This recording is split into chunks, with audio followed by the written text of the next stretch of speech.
atau diresmikan pada tanggal 25 Desember 1974 dan diresmikan oleh Gubernur Jawa Timur Sunandar Priyosudarso. Pada masa itu museum ini belum menempati lokasi yang sekarang, tetapi masih jadi satu dengan pendopo kabupaten yang ada di Jalan Sri Tanjung 1 seperti itu, dan pengelolaannya masih di bawah Dinas Pendidikan dan Kebudayaan pada masa itu. Kemudian berselang beberapa waktu, tahun 2003 itu muncul kebijakan baru, Dinas Kebudayaan itu digabung dengan pariwisata, dan akhirnya lokasinya museum ini dipindah ke lokasi yang sekarang di Jalan Ahmad Yani nomor 78 Banyuwangi, dan gedungnya masih di belakang di tengah itu. Jadi gedung tengah itu adalah bekas dari kediaman Wedono atau pembantu Bupati waktu itu dan dijadikan sebagai museum. Kemudian pada tahun 2018 atau 2017 itu dipindah ke depan karena alasan strategis. Pada masa itu museum itu mana? Nggak ada yang tahu, karena di belakang. Akhirnya kami memiliki kebijakan harus dipindah dengan alasan seperti itu, dan ada apa namanya di belakang di depan. Jadi nama Blambangan yang sesuai dengan nama museum itu diambil dari nama sebuah kerajaan di ujung timur Jawa, namanya Kerajaan Blambangan, yang cikal bakalnya adalah cikal bakal dari Kabupaten Banyumas sekarang. Pusat pemerintahannya ada di Muncar sekarang. Sampai sekarang desa Blambangan itu masih ada.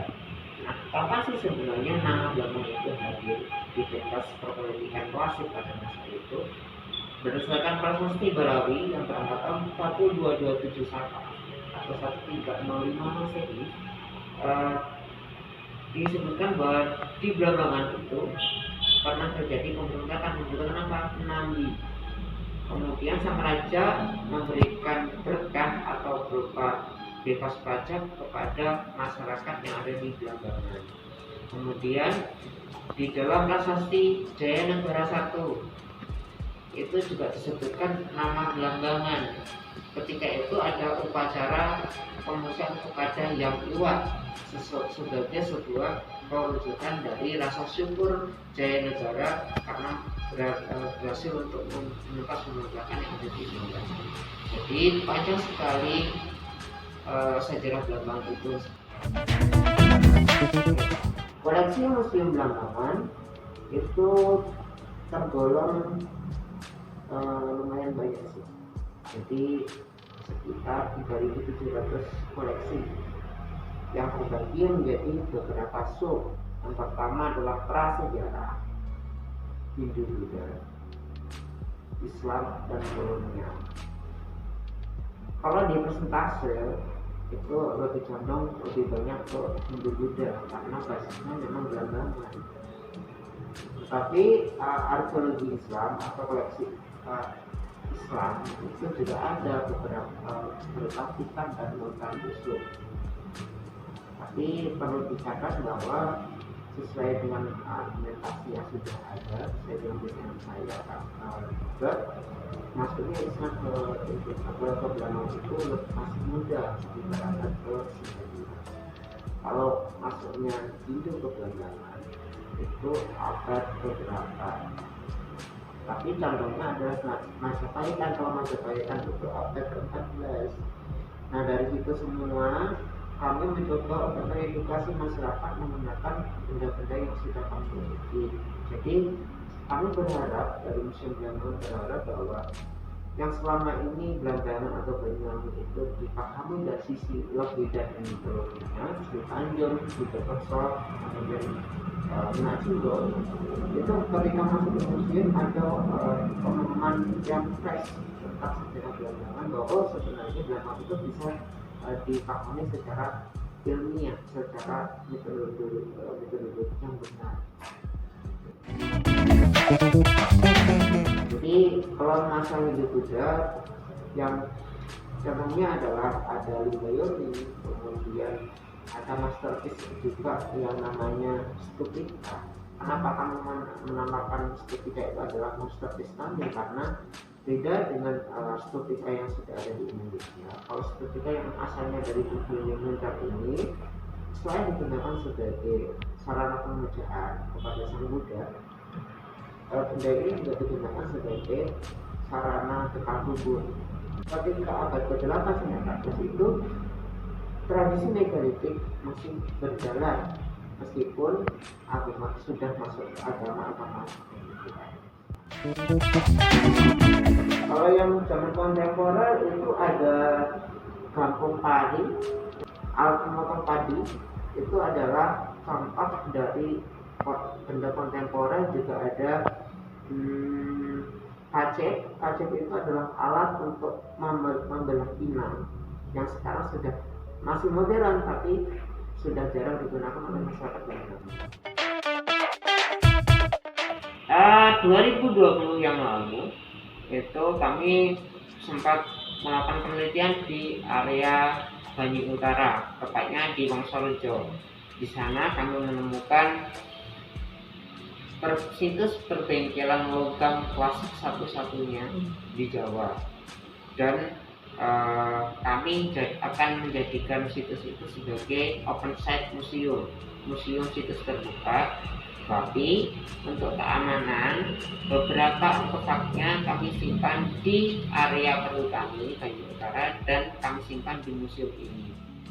Jadi koleksi kami yang terbaru adalah yang pertama kowi itu adalah fragmen bekas alat penumpahan logam. Kedua adalah kerak besi, bekas besinya masih ada. Yang terbaru. Jadi museum berdasarkan peraturan pemerintah nomor 6 tahun 2015 memiliki beberapa peran di ranah publik.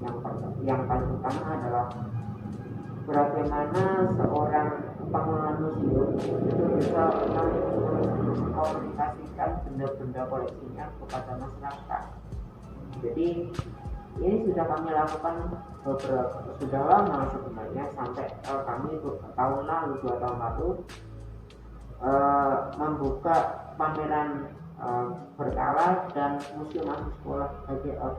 Tujuannya adalah bagaimana, meskipun ini kan di pusat kota, sedangkan kalau lebih banyaknya adalah siswa di pelosok tidak tahu ada museum apa enggak. Jadi itu ada sebenarnya bagaimana kami sebagai museum daerah satu-satunya di Banyuwangi ini mengajak masyarakat selain berekreasi juga harus belajar lebih dalam tentang sejarah budaya ini sendiri. Edukasinya seperti itu. Selain juga edukasi, ada rekreasi, bagaimana museum ini image-nya bukan untuk gudang saja, gudang penyimpanan dan angker lagi, tapi bagaimana museum ini menjadi tempat yang nyaman untuk semua orang ketika masuk. Ini kita juga harus mempertahankan klasikal. Klasiknya dari mana? Dari Buddha. Tidak ada benda yang ada koleksi Anda di sini dari tiruan, semuanya asli. Kenapa kami menerapkan seperti ini? Pendidikan kami, sasaran kami bukan hanya orang tua, tetapi lebih ke anak-anak muda. Bagaimana anak muda itu tidak bosan. Program edukasi itu ada beberapa metode yang kami terapkan. Yang pertama, yang paling utama adalah sebenarnya diminta atau tidak diminta, ketika ada kunjungan baik individu maupun kelompok, kami akan tetap mendampingi mereka, menjelaskan secara gamblang. Kemudian di era normal sebelum pandemi itu setiap kunjungan itu seketika sudah di museum, kita ajak ke belakang. Di belakang itu ada rumah budaya dan ada museum geopark. dan juga ada ruang bioskop. Bioskop itu bagaimana? Setelah kami jelaskan secara global di biopark itu benda-benda batu-batunya seperti apa bentuknya, dan di bioskop itu kami akan mengajak pengunjung untuk menelusuri film-film jadul di era pada masa lalu di Bandung.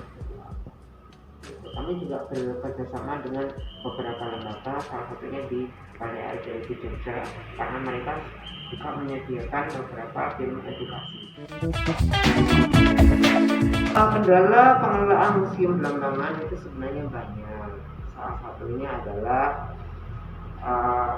museum itu kan lembaga nirlaba yang tidak boleh untuk menarik keamanan sebenarnya. Kalau lembaga itu pasti ada pengurusnya, dan museum ini bukan UPT, jadi bukan unit pelaksana teknis daerah yang berdiri sendiri, tapi masih nempel di bidang kebudayaan, khususnya di seksi adat dan cagar budaya. Tapi kalau berdasarkan peraturan pemerintah yang baru 2015 itu harusnya museum itu berdiri sendiri dan menjadi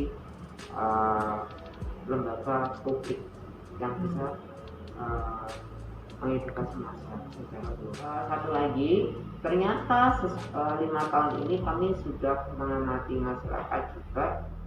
Yang paling populer itu museum Blambangan yang dikenal masyarakat itu masyarakat yang luar. Kalau masyarakat Banyuwangi itu tidak mengenal, padahal di tengah kota. Sebenarnya bisa kita jadikan contoh, sebenarnya masyarakat Banyuwangi itu tidak familiar dengan adanya museum, tapi masyarakat luar, pengunjung luar bisa ke sini, dari Bogor dan Jakarta lebih aware sebenarnya. Ini tantangan bagi kami, bagaimana ke depan museum masuk sekolah kita galakkan kembali agar masyarakat lebih aware terhadap kita. Gini message-nya, memang masyarakat Banyuwangi dan masyarakat lain di luar sana itu message-nya adalah mengejar ekonomi. Akhirnya basis edukasi di bidang sejarah itu lebih bukan hanya bukan hanya kebutuhan pelengkap saja, bukan yang utama. Dan di sini juga diperparah dengan metodologi penyampaian mata pelajaran sejarah dari SD sampai SMA itu yang keliru. Sebenarnya metodologi materi sejarah itu bukan materi yang melelahkan, bukan hafalan, tetapi bagaimana caranya bisa disampaikan menggunakan bahasa ilmiah dan sederhana yang bisa menarik setiap kalangan. Tantangannya besar. Jadi Museum Blambangan itu adalah satu-satunya museum daerah. Di sini banyak sekali sarana edukasi yang bisa kami sajikan kepada pengunjung, dan kami juga harus mengupgrade diri bagaimana bisa eksis dan dikenal oleh masyarakat luas. Akhirnya kami menghimbau kepada masyarakat agar tetap melestarikan benda-benda sejarah yang ada di lingkungan, karena kami ke depan akan menggalakkan sebuah program museum desa, bagaimana pemberdayaan museum desa, bagaimana caranya menumbuhkan rasa kecintaan masyarakat pada benda-benda sejarah yang ada di lingkungannya dan agar tidak bisa dijual. Seperti itu, tetap lestarikan budaya kita.